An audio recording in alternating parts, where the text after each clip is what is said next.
Good morning class, good afternoon sir, good evening. हाँ एकदम सब। चलिए देखते हैं हम लोग हिस्ट्री में शॉर्ट नोट वाला। आप लोग की बहुत शिकायत थी तो हम आज एक काम किए हैं, शॉर्ट नोट बना दिए हैं, आप लोग को अपलोड भी कर दिए हैं। चलिए तो जो हम कल पढ़ाए थे उसको एक बार दोबारा रिवाइंड कर देते हैं।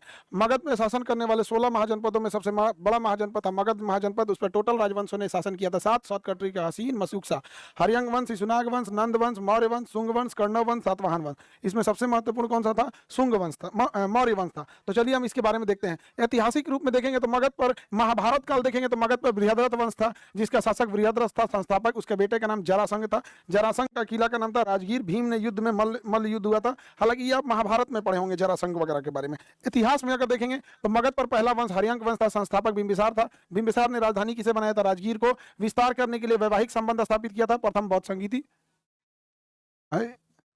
अजात शत्रु के समय न हुआ जी यहाँ पे। चलिए अब आगे देखते हैं। आक्रमण यहाँ कहाँ किया था? वैशाली में। इसके वैद्य का नाम क्या था? जीवक। बेटा का नाम अजातशत्रु। शासक 12 वर्षों तक रहा। हत्या किसने कर दिया? अजातशत्रु। आगे बढ़ते हैं। अगला देखते हैं बिंबिसार।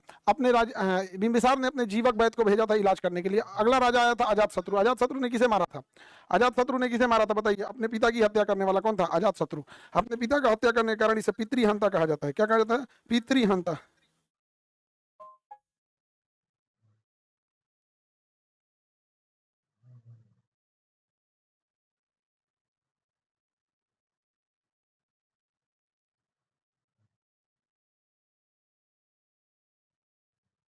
सर ऋचाएं मंत्र वगैरह को बोलते हैं। अजात शत्रु के बारे में बताते हैं। अजात शत्रु को पिंती हंता या कुणिक कहा जाता है। इसे राजगीर के किला की घेराबंदी कराई थी। प्रथम बौद्ध संगीति हुई थी। आक्रमण करके वैशाली जीत लिया था। इसके गुप्तचर का नाम वर्षकार था। नए हथियार ये बनाए थे रथ मूसल तथा महाशिला कंटक। इसने वैवाहिक रणनीति किया। इसके बेटा का नाम उदयन था। ये 32 वर्षों तक शासन किया। उदयन ने हत्या कर दिया किसका? अजात शत्रु का। हत्या कर दिया इसकी, उदयन ने ही कर दिया। अगला आएगा उदयन राजधानी पाटलिपुत्रा को बताया ना। अंतिम शासक नाग दशक था। नाग दशक के बाद अगला देखेंगे शिशुनाग था। शिशुनाग वंश में सबसे योग्य शासक कालाशोक था, जिसने राजधानी वैशाली को बनाया और द्वितीय बौद्ध संगीति हुई। कल पढ़ाए थे इसको। इस वंश का अंतिम शासक नंदी वर्मन था। इसको याद रखने की जरूरत नहीं है। अगला वंश आएगा नंद वंश। नंद वंश में महापदम नंद आएंगे। संस्थापक क्षत्रियों से नफरत करता था, कलिंग पर आक्रमण किया था। नंद वंश का सबसे दुष्ट शासक धनानंद था। यह अयोग्य था, नहर निर्माण कलिंग कराया था। यह अंतिम शासक था। इसकी हत्या किसने कर दिया? चंद्रगुप्त मौर्य ने कर दिया था। सिकंदर के आक्रमण को देखते हैं हम लोग। बोलिए, ये तो कल पढ़ा दिए थे सर। ये वाला नोट्स अपलोड करा दिया? हाँ, ये वाला अपलोड करा देंगे। बिल्कुल लोड करा देंगे, आप बोलिएगा तो।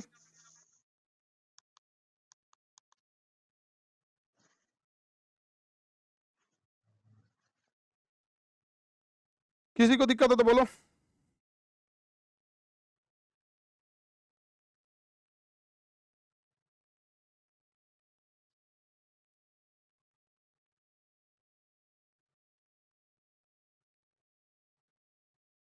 हाँ, आपका कमेंट देख रहे हैं बाबू। चलिए।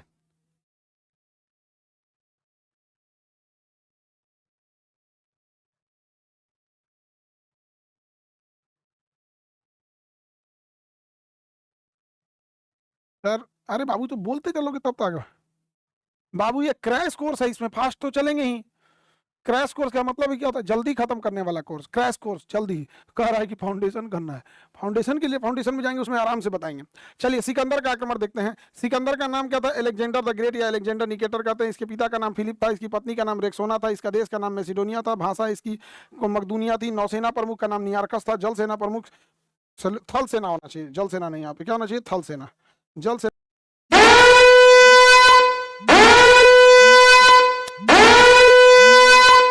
नहीं था, थल सेना था। थल सेना प्रमुख का नाम सेल्यूकस निकेटर था। मृत्यु 323 में कहाँ हो गई थी? बेबीलोन में हुआ था। सिकंदर के आक्रमण के समय मगध का राजा का नाम क्या था? धनानंद था। सिकंदर की अधीनता स्वीकार करने वाला भारत का पहला राजा कौन था? आम्भिक था। सिकंदर से लड़ने वाला भारत का पहला राजा पोरस था। पोरस से युद्ध हुआ 326 ईसा पूर्व। कहाँ युद्ध हुआ? झेलम नदी के किनारे युद्ध हुआ। ये हम कल पढ़ाए थे। ये हम कल पढ़ा दिए थे। हम बस रिवीजन के लिए आगे बढ़ रहे हैं अब पहले, क्योंकि हम आपको पढ़ा दिए मौर्य वंश के बारे में।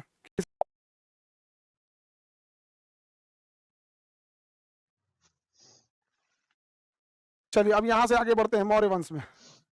कहाँ चलते बाबू? मौर्य वंश में देखो। चलिए मौर्य वंश में जूम कर दीजिए सर, बिल्कुल जूम कर दिए, देखिए जूम कर दिए।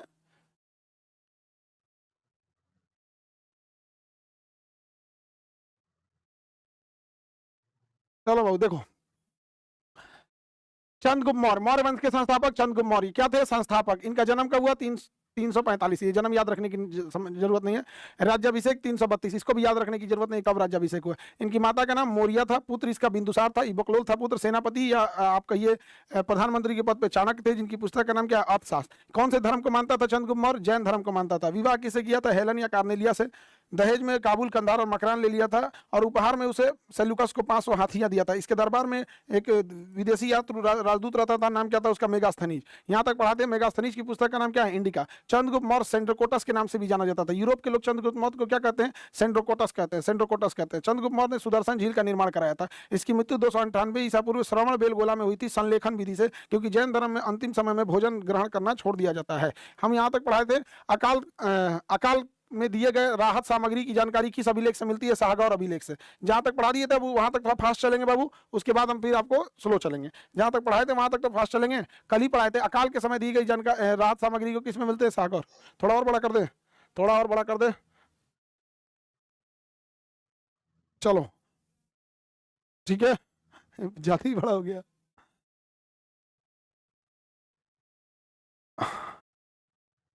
चलिए देखिए, अकाल के समय दी गई राहत की जानकारी किसमें है? साहगौर अभिलेख से मिलती है। किस अभिलेख से मिलती है? साहगौर अभिलेख से मिलती है, साहगौर अभिलेख से। अगला देखते हैं, चंद्रगुप्त मौर्य का पश्चिमी विस्तार की जानकारी जूनागढ़ अभिलेख से मिलती है। बताइए जूनागढ़ अभिलेख में किस झील की चर्चा है? सुदर्शन झील की चर्चा है। जूनागढ़ अभिलेख में सुदर्शन झील की चर्चा है। रुद्रदामन का अभिलेख है यहाँ पर।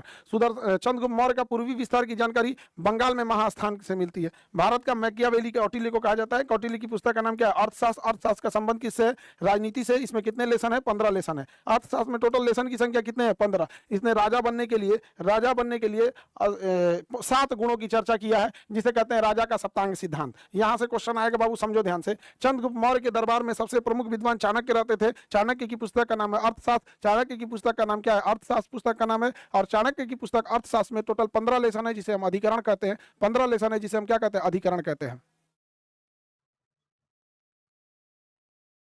आगे बढ़े।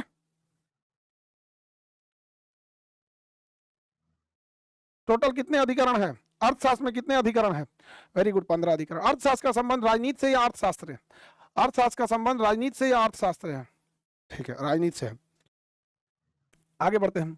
अर्थशास्त्र में राजा बनने के लिए कितने गुण दिए गए हैं? अर्थशास्त्र में राजा के लिए कितने गुण दिए गए?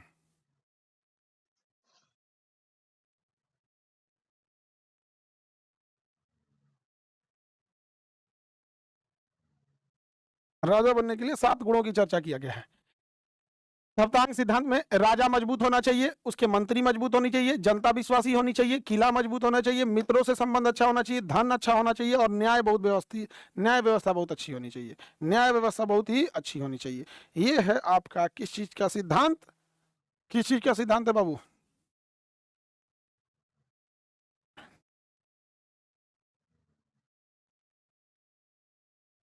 राजा के सप्तांग सिद्धांत।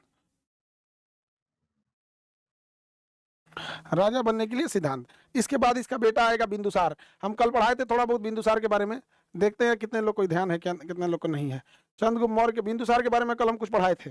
देखिए बिंदुसार गद्दी पे बैठता है 298 ईसा पूर्व, जब यहाँ चंद्रगुप्त मौर्य मर जाता है। कितने लोग बताएंगे चंद्रगुप्त मौर्य भारत के किस राज्य में मृत्यु हुई थी? चंद्रगुप्त मौर्य की मृत्यु कहाँ हुई थी? चंद्रगुप्त मौर्य जैन धर्म को मानता था। संलेखन विधि यानी जैन धर्म में अंतिम समय में भोजन और जल लेना छोड़ दिया जाता है, भोजन वगैरह, तो उनकी मृत्यु हो गई। संलेखन विधि कहते हैं। 298 ईसा पूर्व। कर्नाटक के किस स्थान पर हुई थी? श्रवण बेलगोला। वेरी गुड, श्रवण बेलगोला, कर्नाटक के श्रवण बेलगोला में हुई थी। तो शासक अगला कौन बनता है? बिंदुसार। पूरा बकलोल शासक था। इसके बारे में कहा जाता था कि यह एक योग्य पिता का पुत्र था और योग्य पुत्र का पिता था। बैल था और किसी काम का नहीं था। इसे अमित्र घात कहा जाता है। आजीवक संप्रदाय को मानता था। 16 राजाओं का विजेता तारानाथ ने कहा था। 16 राजाओं का विजेता कहा जाता है इसे। सिंह सेन इसके लिए शब्द प्रयोग होता है जैन ग्रंथों में। माता का नाम क्या था? दुर्धरा। पत्नी का नाम क्या था? सुभद्रांगी। ये सब याद रखने की जरूरत नहीं है यहाँ पर। इसके दरबार में सीरिया का राजा ने राजदूत भेजा था। इसके दरबार में कहाँ के राजा ने राजदूत भेजा था? सीरिया के राजा ने राजदूत भेजा था। राजदूत का नाम क्या था? डायमेकस। डायमेकस किसके दरबार में आया था? बिंदुसार के दरबार में आया था। डायमेकस बिंदुसार के दरबार में आया था, और इसने वहां से 3 चीजें मांगी थी। बताइए 3 चीजें मांगी थी, मीठी शराब, अंजीर और दार्शनिक। बताइए इसमें कौन सा चीज देने से मना कर दिया गया था? कितने लोग बता सकते हैं इसमें कौन सी चीज है जो देने से मना कर दी गई थी? कितने लोग बता सकते हैं कि इसमें कौन सी चीज है जिसे देने से मना कर दिया गया था? है अंजीर का था। दार्शनिक, वेरी गुड, दार्शनिक देने से मना कर दिया गया था।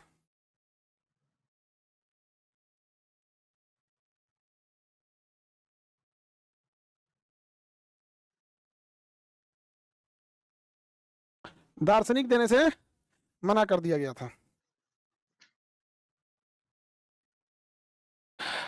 तक्षशिला में विद्रोह को खत्म करने के लिए बिंदुसार ने सुसीम को भेजा, लेकिन सुसीम से दबा नहीं पाया तो अशोक को भेजा। अशोक ने श्रीनगर की स्थापना कर दिया था। अशोक के बारे में हम कल कुछ हद तक बताए थे, आज आपको अशोक के बारे में डिटेल से पढ़ाएंगे। अब यहाँ से आराम से, यहाँ से अब आपको नहीं पढ़ाए थे, चलिए यहाँ से अब आपको आराम आराम से पढ़ाएंगे, कल तो पढ़ा दिए थे।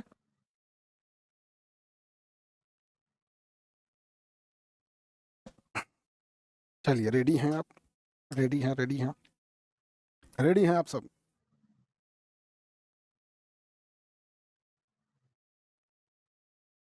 आप सब रेडी हैं?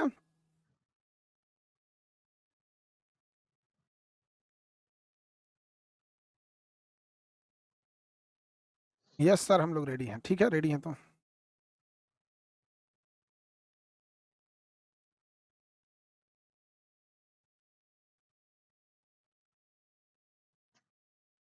चलिए। अशोक का नाम आता है देव नाम प्रियदर्शी। इसका जन्म याद रखने की जरूरत नहीं है। राज्याभिषेक याद रखिएगा 269 ईसा पूर्व। राज्याभिषेक याद रखेंगे 269 ईसा पूर्व। तक्षशिला में हुए विद्रोह को दबाने के लिए पहली बार अशोक को भेजा गया। अशोक ने श्रीनगर शहर की स्थापना किया था।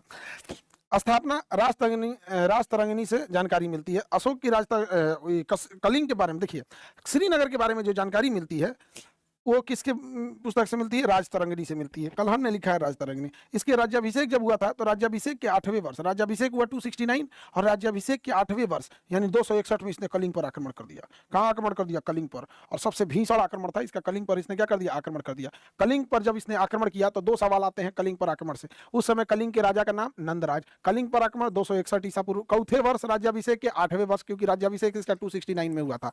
और कलिंग में भीषण नरसंहार देखकर अशोक का हृदय परिवर्तित हो गया और कलिंग युद्ध के बाद ही अशोक ने बौद्ध धर्म को अपना लिया। अशोक ने कौन से धर्म को अपना लिया? बौद्ध धर्म। बौद्ध धर्म अपनाने के लिए प्रेरणा उसको अपने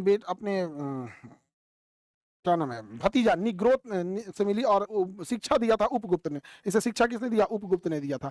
और यहाँ पर कलिंग के युद्ध के बारे में अब आगे बढ़ते हैं। कलिंग के युद्ध के बारे में बताइए। अशोक का राज्याभिषेक 269 ईसा पूर्व, कलिंग पर आक्रमण 261 ईसा पूर्व। राज्याभिषेक के चौथे वर्ष इसने कलिंग आक्रमण किया था। राज्याभिषेक के चौथे वर्ष कलिंग आक्रमण किया था। सर रिपीट कर दीजिए एक बार, रिपीट हो रहा है। अरे अब नहीं होगा रिपीट। 8वें वर्ष किया था।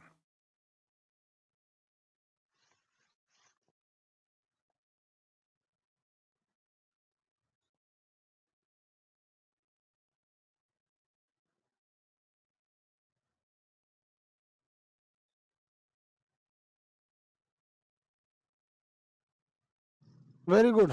चलिए अब थोड़ा हम लोग को देखना होगा। यहां देखिए अशोक के बारे में डिटेल से। अशोक को पत्थरों पर अभिलेख लिखने की प्रेरणा ईरान के शासक डेरियस से मिली थी। भारत में सर्वप्रथम अभिलेख का प्रचलन अशोक ने किया था। हालांकि अशोक को अभिलेख लिखने की प्रेरणा किससे मिली थी? डेरियस से मिली थी। अशोक के शिलालेख की खोज अलग अलग लोगों ने किया था, लेकिन पढ़ने के लिए सबसे पहले किसने किया था? जेम्स प्रिंसेप ने। अशोक के शिलालेख को पढ़ने में सफलता किसे मिली थी? जेम्स प्रिंसेप को। भारत में सबसे पहले शिलालेख लिखवाने वाला शासक का नाम क्या था? अशोक। अशोक को यह प्रेरणा ईरान के शासक डेरियस से मिली थी। अशोक के अभिलेखों को पढ़ने में सबसे पहली सफलता जेम्स प्रिंसेप को मिली थी। अशोक ने जो अभिलेख लिखे हैं उसमें ज्यादातर की भाषा जो है ब्राह्मणी लिपि में। कौन सी लिपि में? ब्राह्मी लिपि में। अशोक के अभिलेख किस लिपि में लिखे गए हैं? अशोक के अभिलेख ब्राह्मी लिपि में लिखे गए हैं। अशोक के जो अभिलेख लिखे गए हैं वो ब्राह्मी लिपि में लिखे गए हैं। चलिए तब आगे बढ़ते हैं हम लोग, आपसे सवाल पूछते हैं, देखते हैं बता पाते हैं कि नहीं। तो पहले उससे पहले हम दिखा ले। हालांकि खरोष्टी लिपि, अरमाइड लिपि और ग्रीक लिपि में भी है, लेकिन अशोक का सर्वाधिक अभिलेख ब्राह्मी लिपि में मिला है। अशोक का सर्वाधिक अभिलेख ब्राह्मी लिपि में मिला है। अशोक के सर्वाधिक अभिलेख ब्राह्मी लिपि में मिला है। अशोक बहुत दानवीर था। अशोक के पिता का नाम क्या था? तो अशोक के पिता का नाम था बिंदुसार। और बिंदुसार जैन धर्म को नहीं मानता था। बिंदुसार मानता था आजीवक संप्रदाय को। बिंदुसार मानता था आजीवक संप्रदाय को। अर्थात अशोक के पिता का नाम था बिंदुसार और अशोक ने अपने पिता बिंदुसार के लिए आजीवक संप्रदाय के भक्तों को बराबर की पहाड़ी, गया नवादा के पास एक जगह है, गया के पास बराबर की पहाड़ी में 4 गुफाओं का निर्माण कराकर और आजीवक संप्रदाय के भक्तों को दे दिया। अशोक ने आजीवक संप्रदाय के भक्तों को कितने गुफाएं दिए थे? 4 गुफाएं दिए थे। चारों का नाम है कर्ण, चोपड़ा, लोम, सुदामा, देखिए कर्ण, लोमस, सुदामा और विष झोपड़ी, ये सब अशोक ने गुफाओं को दे दिया था। आगे बढ़े, अशोक के अभिलेखों से इतनी जानकारी मिलती है। अब आगे बढ़ते हैं, अशोक के स्तंभ लेख को देखते हैं। इससे पहले कुछ सवाल आगे बढ़े, आपसे सवाल पूछते हैं। चलिए रेडी होइए, एक बार में आंसर आना चाहिए। देखते हैं कितने लोग देते हैं। रेडी, रेडी हैं तो चलिए। अशोक ने राज्याभिषेक कितने ईसा पूर्व कराया था? अशोक ने अपना राज्याभिषेक कितने ईसा पूर्व कराया था? 269, ठीक है। अशोक ने राज्याभिषेक के चौथे वर्ष कलिंग पर आक्रमण किया था? अशोक ने जब कलिंग पर आक्रमण किया तो चौथे वर्ष, राज्याभिषेक के चौथे वर्ष आक्रमण किया था? 8वें वर्ष। अशोक ने कलिंग पर आक्रमण कितने ईसा पूर्व किया था? अशोक ने कलिंग पर आक्रमण कितने ईसा पूर्व किया था? हाँ ठीक है, 261 ईसा पूर्व किया था। अशोक ने जब कलिंग पर आक्रमण किया तो उस समय कलिंग का राजा कौन था? अशोक ने जब कलिंग पर आक्रमण किया तो उस समय कलिंग का राजा कौन था?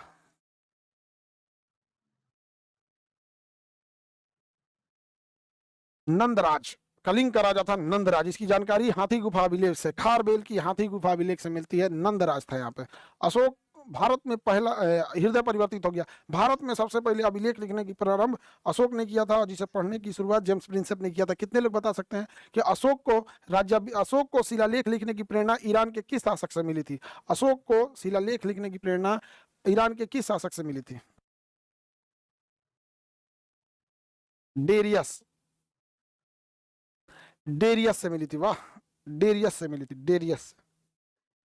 चलिए अब अशोक के हम आगे के शिलालेखों को चर्चा करेंगे, उससे पहले हम लोग आगे बढ़ते हैं। देखिए अशोक के सात स्तंभों में देखते हैं प्रयाग स्तंभ।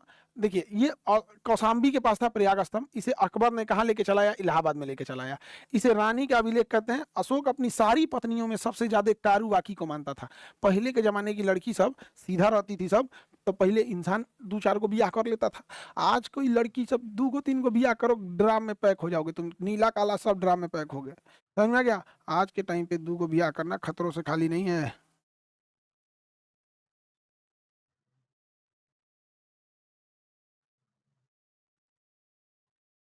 अशोक की सबसे फेवरेट पत्नी का नाम था कारुबाकी। बहुत अच्छी थी, बहुत दान दक्षिणा देती थी। अशोक सबसे ज्यादा मानता था कारुबाकी को। समझा गया कि नहीं आ गया? अब अशोक सबसे ज्यादा किसको मानता था, किस पत्नी को? कारुबाकी को सबसे ज्यादा मानता था। अशोक कारुबाकी को सबसे ज्यादा मानता था।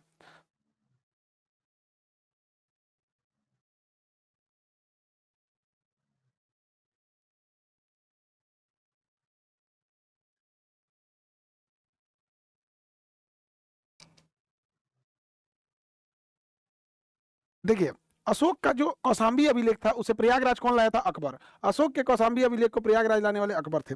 और अशोक का एक हरियाणा के टोपरा में अभिलेख था, उसे दिल्ली लाने वाला फिरोज शाह तुगलक। तो अशोक के अभिलेखों को ले आने, स्थानांतरित करने वाला या फिर एक जगह से दूसरी जगह ले जाने वाला कौन था? तो अशोक के अभिलेखों को एक जगह से दूसरी जगह ले जाने वाला का नाम क्या था?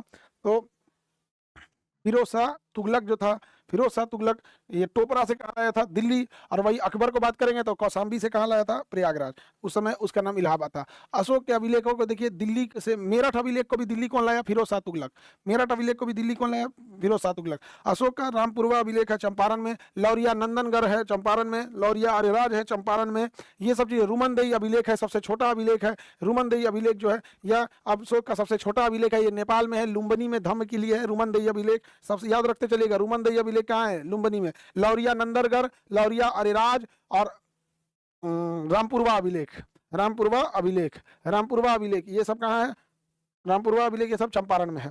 बताइए तो, दिल्ली टोपरा अभिलेख को दिल्ली कौन लाया? फिरोज शाह तुगलक। मेरठ अभिलेख को दिल्ली कौन लाया? फिरोज शाह तुगलक। प्रयागराज स्तंभ को लेके, सॉरी, कौशाम्बी को प्रयागराज कौन लाया? अकबर लेके आया। सबसे छोटा अभिलेख रुमनदेही है। कहाँ पर है? लुम्बिनी में है। कहाँ पर है?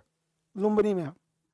अशोक के शिलालेखों की चर्चा आप करेंगे लोग, पहले इतना याद हो गया तब अशोक का, पहले इतना याद रखिए, रिवाइज कीजिए, फिर हम पूछते हैं।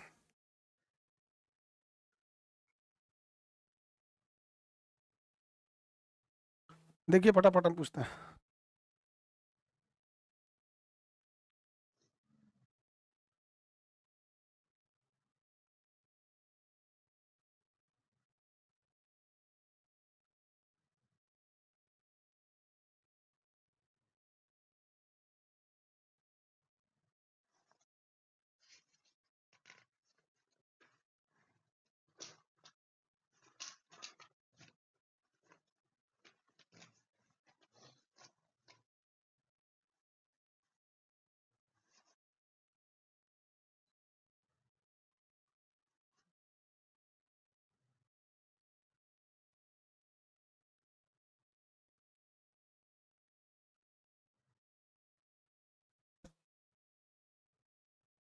चलिए बताएंगे।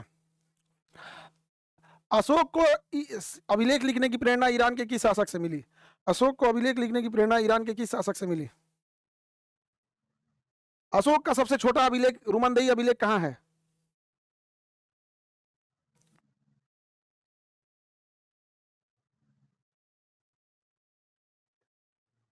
रुमनदेही अभिलेख नेपाल में है। लौरिया, नंदनगढ़, अरेराज और रामपुरवा अभिलेख बिहार के किस जिला में है?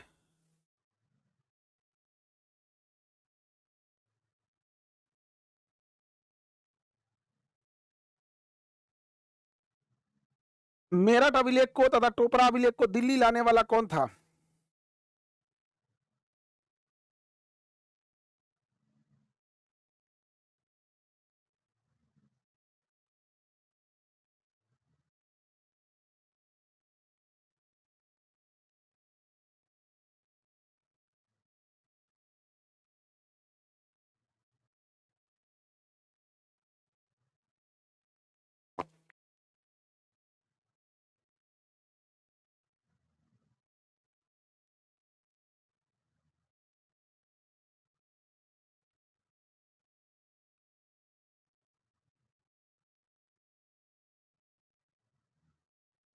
एक सेकंड।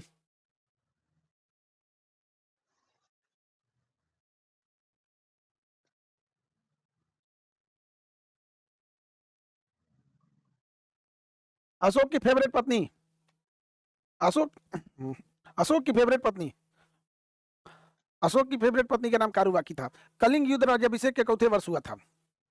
कलिंग युद्ध राज्याभिषेक के चौथे वर्ष हुआ था?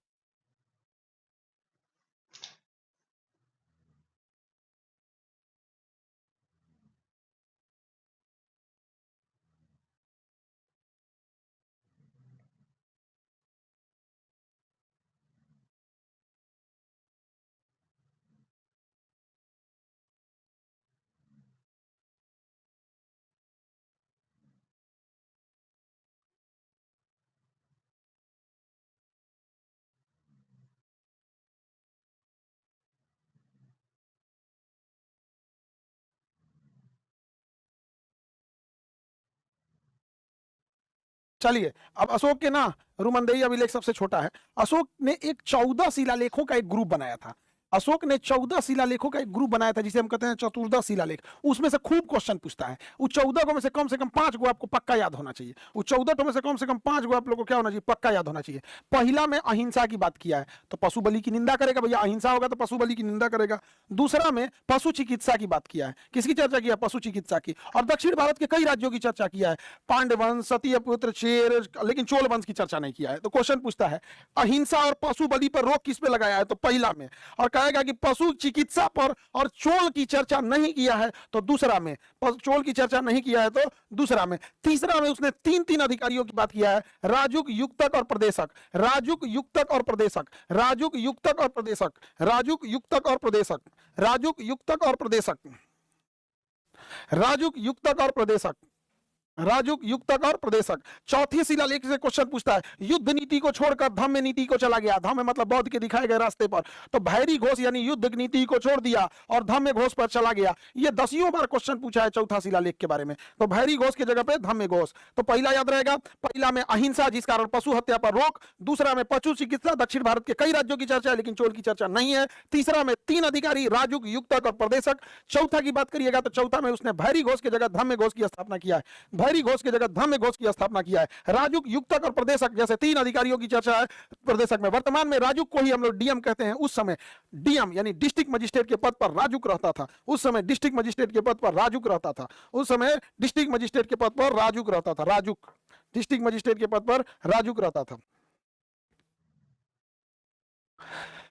5वां शिलालेख में धम्म यात्रा, धम्म महामात्र की चर्चा किया है। इसमें क्वेश्चन पूछता है कि एक ऐसा अधिकारी जो देखता था लोग नैतिक आचरण ठीक से जी रहे हैं या नहीं जी रहे हैं, इसी को धम्म महामात्र कहा जाता था। धम्म महामात्र की स्थापना 5वें शिलालेख में अशोक ने किया था।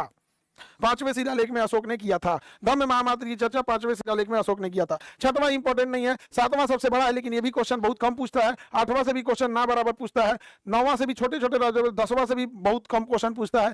11वां में उसने कहा था, बस ऐसे याद रखिएगा, मेरे अधिकारी ब्राह्मणों को ना सताए। लेकिन 12वां में पूछेगा स्त्री महामात्र, स्त्रियों की अच्छी स्थिति के लिए उसने स्त्री महामात्र की स्थापना किया था। किसकी स्थापना किया? स्त्री महामात्र की स्थापना कर दिया था। स्त्रियों की अच्छी सुविधा के लिए इसने स्त्री महामात्र की स्थापना किया था, स्त्री महामात्र की स्थापना किया था। वही आप पांचवें शिलालेख में देखेंगे तो धम्म महामात्र, और अगर देखेंगे 12वें शिलालेख में तो 12वें शिलालेख में देखेंगे तो स्त्री महामात्र की चर्चा किया। और 13वां शिलालेख है जिसमें कलिंग की जानकारी दिया है, 13वां शिलालेख में कलिंग की जानकारी दिया गया है। यानी आपको याद रखना है, पहला शिलालेख, दूसरा, तीसरा, चौथा, पांचवा, पांचवा के बाद 12 और 13। पहला में बताएंगे आप लोग क्या क्या होगा, फटाफट हमको बताना चालू कीजिए, आंसर दीजिए। पहला में कहा है अहिंसा नहीं करना है, जिस कारण पशु की हत्या पर रोक है। दूसरा है पशुओं की चिकित्सा पे भी ध्यान देना है, पशुओं की चिकित्सा ध्यान देना है। और दक्षिण भारत में चोल वंश की चर्चा नहीं किया है, इसमें कौन से राजुक, युक्तक और प्रदेशक नाम के अधिकारियों की नियुक्ति किया है। चौथा में धम्म भैरी घोष के जगह पे, किसके जगह पे? भैरी घोष के जगह पे धम्म घोष की स्थापना किया है, भैरी घोष के जगह धम्म घोष की स्थापना किया है। पांचवा में धम्म महामात्र की चर्चा किया है, 12वां में स्त्री महामात्र की चर्चा किया है, और 13वां में कलिंग युद्ध की चर्चा किया है, 13वें में कलिंग युद्ध की चर्चा किया है। याद कीजिए। अब हम ये क्वेश्चन पूछते हैं, आपको 1 मिनट का टाइम देते हैं।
मैथ की क्लास कब से लगेगी? मैथ की क्लास भी बहुत जल्दी लगेगी। रेडी है सर? पूछ लीजिए। स्त्री महामात्र की चर्चा किसमें है?